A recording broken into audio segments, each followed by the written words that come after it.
awareness program on women and children's rights in India by JPIC Council of SJC. This isn't just a legal discussion, it's a powerful conversation about protection, justice and dignity. It's about addressing the harsh realities faced by millions of women and children every day and the legal mechanisms to defend their rights. This awareness program is designed to be interactive. We encourage you to share thoughts and engage meaningfully, because the more we understand these rights, the more equipped we are to defend them. Now, I'll hand the mic over to Anushka Sharan Singh and Chetna Joshi, who will enlighten you further on these statutory rights. Thank you. India's constitution is not merely a legal document. It is the embodiment of the ideals and the aspirations of a nation that was forged in the crucible of an anti-colonial struggle. Good morning, everyone. I am Anushka Sharan Singh and this is my partner Chetna Joshi on behalf of the JPIC team. JPIC stands for Justice, Peace and Integrity of Creation. It is a movement to combat climate issues and other social justice issues like child labor and gender equality. We at JPIC, through our programs, weave awareness into our education system and sensitize students to make a difference and become agents of social change. Our goal is to take small steps every day for creating a society based on love, justice and equality. Today we are going to talk to you about something extremely serious and important, something that all of us need to know, that is our legal rights. Being a part of the 21st century is scary. It is like fighting in the wild for survival. On every news channel and every tweet, we witness a part of humanity dying, and that is horrifying. It becomes even more terrifying when we as women and children are unaware and oblivious to our statutory rights. Even at this young age, we have felt how hard it is to live in this world drenched with patriarchy, and we often feel that the Constitution has not granted us the rights that are required for us to be free in our own country. All of it just seems pen and paper. How many of you agree with me? But we are here to tell you that there are certain rights that all of us must be aware of, and with this we begin with our first slide, which is section 113B of the Indian Evidence Act of 1872. Dowry has been a ritual ever since the Vedic age, but the difference is that back in those times there are no significant findings stating dowry to be a toxic or a greedy practice. However, in the modern times, it is no secret that dowry is one of the biggest social evils prevalent in our society. This section deals with dowry deaths. It says, if a woman dies within 7 years of marriage under suspicious or questionable circumstances, and it is evident she was being harassed for dowry, the court will presume it to be a dowry death. This shifts the burden of proof, and that is important because evidence often does not survive, but suspicion, trauma, that lingers. This act gives hope to so many women of our country who have witnessed the loss of their loved ones because of greed and gaslighting.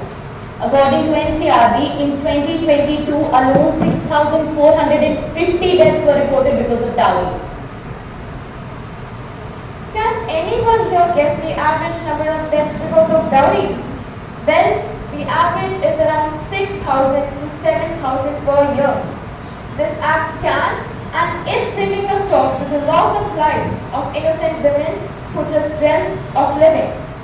How many of you believe that once a voice is silenced, it can never bring justice? Well, now it can. And the landmark case to back our statements in this regard is the Kansraj versus State of Punjab case of 2000. The daughter-in-law died merely months after her marriage. Her husband's family claimed it was suicide, but the evidence of harassment spoke louder, and the court applied 113B, presuming the cause to be dowry related.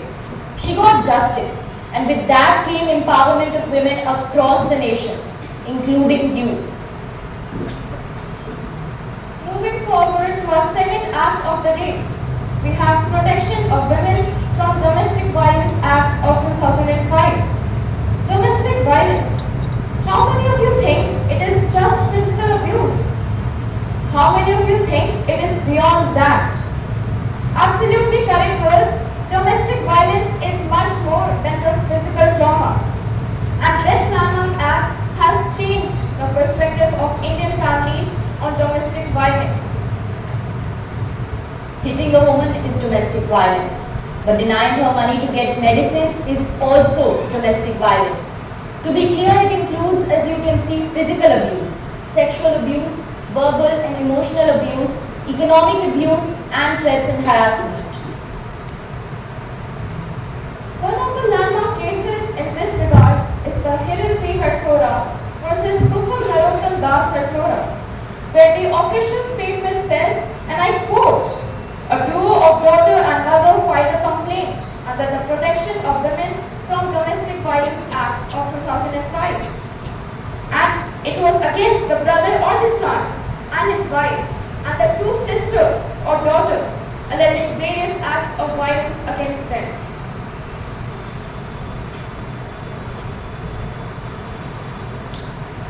The Supreme Court gave an important ruling that questioned the predator's identity. Earlier, only adult males could be prosecuted, but the court asked, why only males? Even female relatives can be perpetrators, and the law should protect women from anyone who harms them, not just men.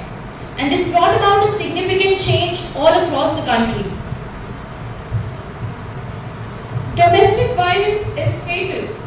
Many of these women, they get emotionally attached to their assaulters. Weird, right? Over 2,500 women believe that their partners are looking out for them and that love can change them. This is the Stockholm Syndrome and is one of the biggest problems that comes in the way of eradicating abuse. Stockholm Syndrome is not a mental health disorder, rather a coping mechanism where victims of abuse develop positive feelings or an emotional bond with their abusers. This can manifest as sympathy, empathy, or even a desire to protect the abuser. Today, let your takeaway be learning the difference between love and captivity. Domestic violence can be put to an end if we as women protect ourselves and together stand united, always. Now girls, let's move on to our third act, which is the POSH Act, that stands for Prevention of Sexual Harassment at the Workplace. This law ensures that a woman can go to work and feel safe, not just productive. Sexual harassment under this act includes unwelcome physical contact, sexually colored remarks, requests for sexual favors, and any gesture or behavior that makes a woman feel intimidated or humiliated. And yes, wondering about those silly jokes, fun games, and more? Well, how would you fight it in the future? With pepper spray? So let's be clear. This includes texts, emails, jokes, and even silence used to unsettle someone at the workplace. It all comes under this act. All of us are in pursuit of greatness, but greatness comes at a cost. Never let that cost be a compromise of your morals, and never hesitate to speak up, because we have the law to protect us. The world outside these walls is brutal, especially for you and for me. Knowing this provision of the law makes us feel safe, protected. This is yours as well as my weapon to pursue greatness. The Vishaka versus State of Rajasthan case laid the foundation for this very act. A social worker, Dhanwari Devi, was gang raped while doing her job. There was no legal mechanism to protect her, so the Supreme Court had to step in, setting guidelines called the Vishaka Guidelines that included key points like definition of sexual harassment in the workplace, employee's responsibility, which is creation of a safe working environment, building an efficient complaint mechanism and reporting obligations, and the government's job to create a redressal mechanism and that mandates the formation of internal complaint committee with 50% women members at the least. These guidelines laid the foundation for the POSH Act. We received this power at a huge cost, and to respect the sacrifice of the social worker, never stay silent, never slip into a dark abyss. Is that a promise, girls? Now you might have heard that if a man stares at a woman for more than 14 seconds, he can be arrested. Sounds dramatic, right? But let me clarify. This is a myth. Okay, disappointed faces. If the staring is persistent, suggestive and makes the woman feel unsafe, it may come under section 354A, sexual harassment, section 509, insulting the modesty of a woman, and even the POSH Act if it's in the workplace. So big question, can men be punished? Well, if the staring is an awkward encounter, then no. But if it turns to stalking or luring, then you sure can. And with this, we have reached the end of laws regarding women. These laws are our rights, our protectors, our means to be who we want to be. Being acquainted with these is your superpower now. In the previous segment, we explored the legislative mechanisms designed to protect women from violence, injustice and exploitation. But the protection of another equally vulnerable group, children, is both a constitutional as well as a moral imperative. Allow us to now walk you through 4 major laws that form the foundation of child protection in India.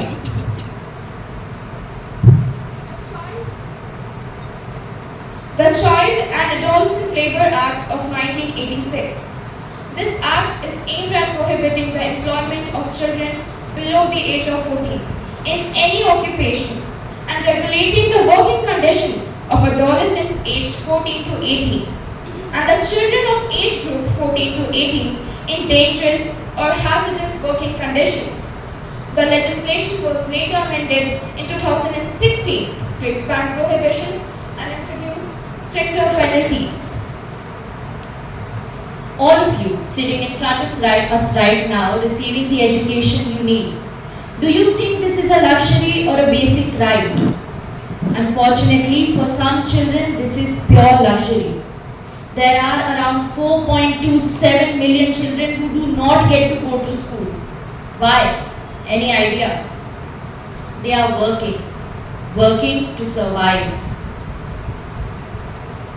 The Supreme Court's intervention in MC Mehta versus State of Tamil Nadu marked a pivotal moment. The court held that the employment of children in match and firework factories violated their rights under Articles 21 and 24. It ordered rehabilitation measures including financial compensation and compulsory education, thereby embedding child labour reforms within the ambit of right to life with dignity. This case made it clear that childhood is not a tool for economic utility. It is a phase for growth, learning and protection. And the Velpur Mandal of Telangana has turned these words into reality. This village led to the complete eradication of child labour through community-driven initiative.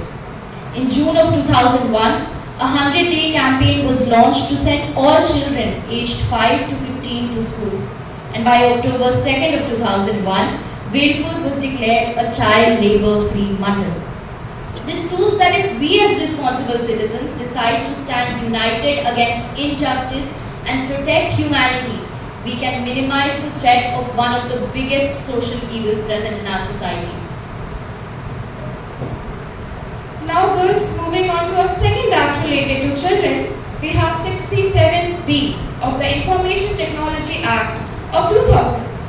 All of us are somehow exposed through social media and the internet, and it can get scary really quick. You have heard stories that are realities, have you not? And how many of you are acquainted with this legal right of yours? Let us then explain it to you that in a digital world where boundaries are often blurred, children exposed to new forms forms of exploitation, often silent, faceless, and irreparable. Section 67B of the ID Act criminalizes publishing, browsing, or transmitting child sexually abusive material, online enticement or grooming of children, conducting online abuse through visual or textual content involving children. It is one of the earliest provisions in Indian cyber law to recognize the devastating impact of digital exploitation on minors. Importantly, even possession or forwarding such content constitutes a punishable offense, underscoring that passive consumption is no less damaging.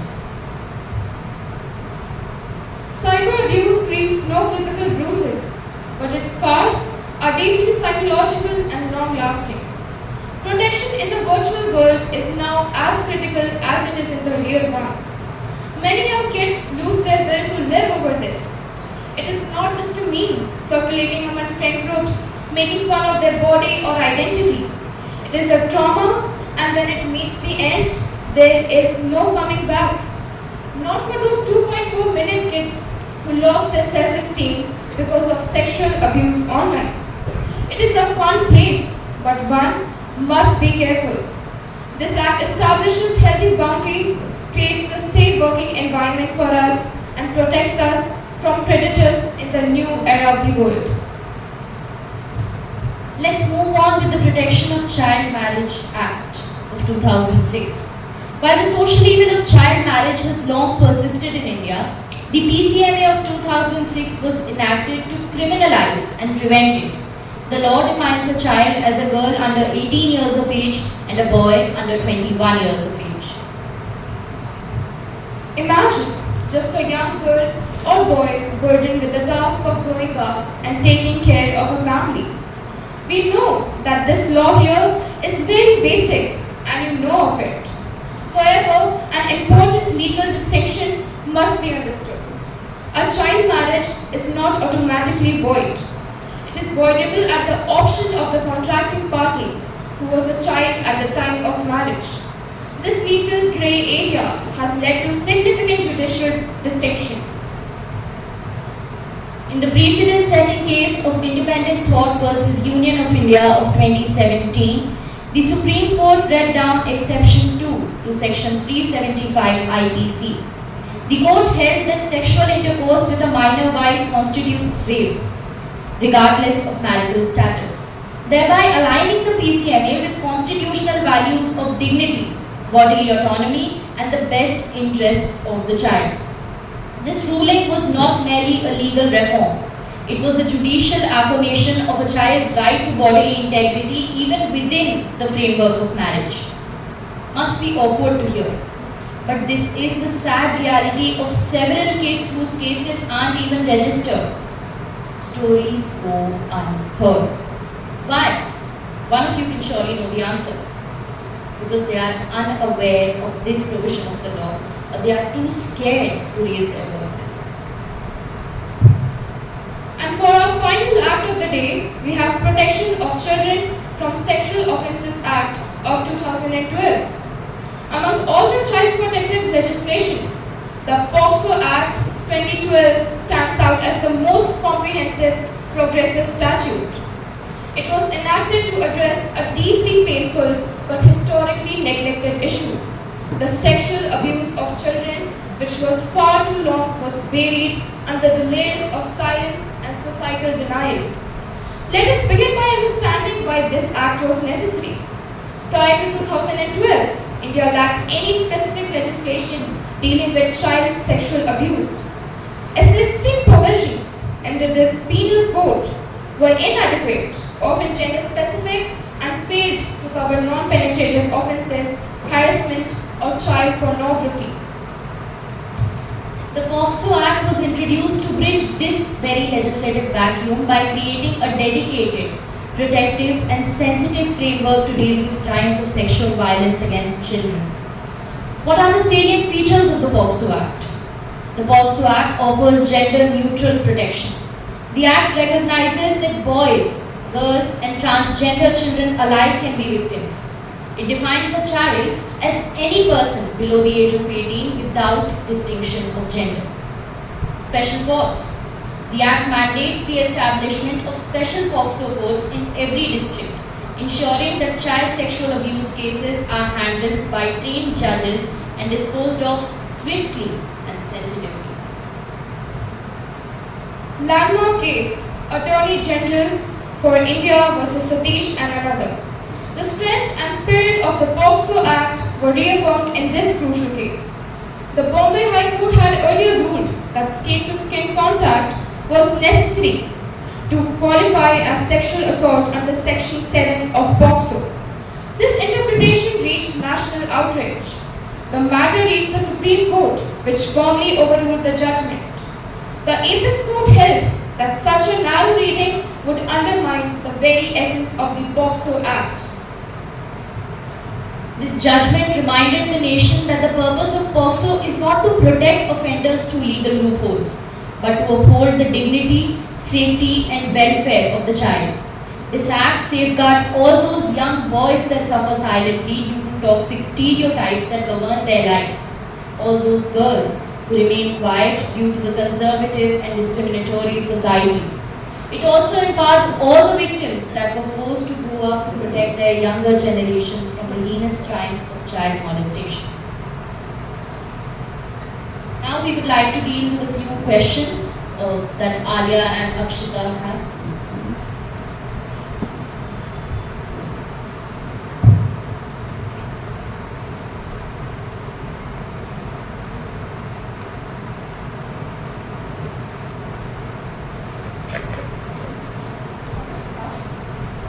I was wondering, why do you think awareness of right is important for women and children? Awareness of rights is extremely important for women and children because it helps them understand what they deserve and what they can fight back against. People who know their rights are less likely to be taken advantage of than people who don't. It is basically about giving them the confidence and knowledge to protect themselves and live better lives.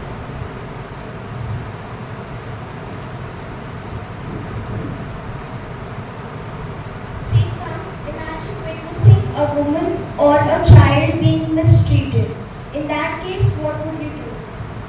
Firstly, I would not ignore it if it was happening in front of me, and depending on the situation, if the situation was careful enough, I would intervene, or I would inform a trusted adult, a teacher, or an authority figure, and I would also contact the helpline support. In India, for example, the helpline for children is 1098, while for women in distress, it is 181. Okay, just out of curiosity, if you had the power to change any one law or policy, what would it be? If I had the power to change one law or policy, I would focus on ensuring stricter and faster enforcement of laws related to child abuse and violence against women. Because India already has strong laws. So I would introduce a policy guaranteeing fast-track courts with a clear timeline for judgment, as justice delayed is justice denied. Also, I would like to add is I would like to provide free psychological support to victims. Also, there should be awareness programs.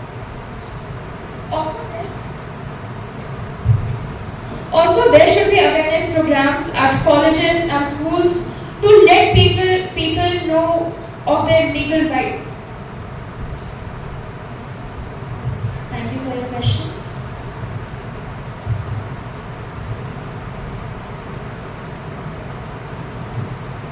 As we conclude today's seminar, let us remember the laws we have discussed are not just legal provisions, but lifelines for those silenced by abuse, exploitation, and neglect.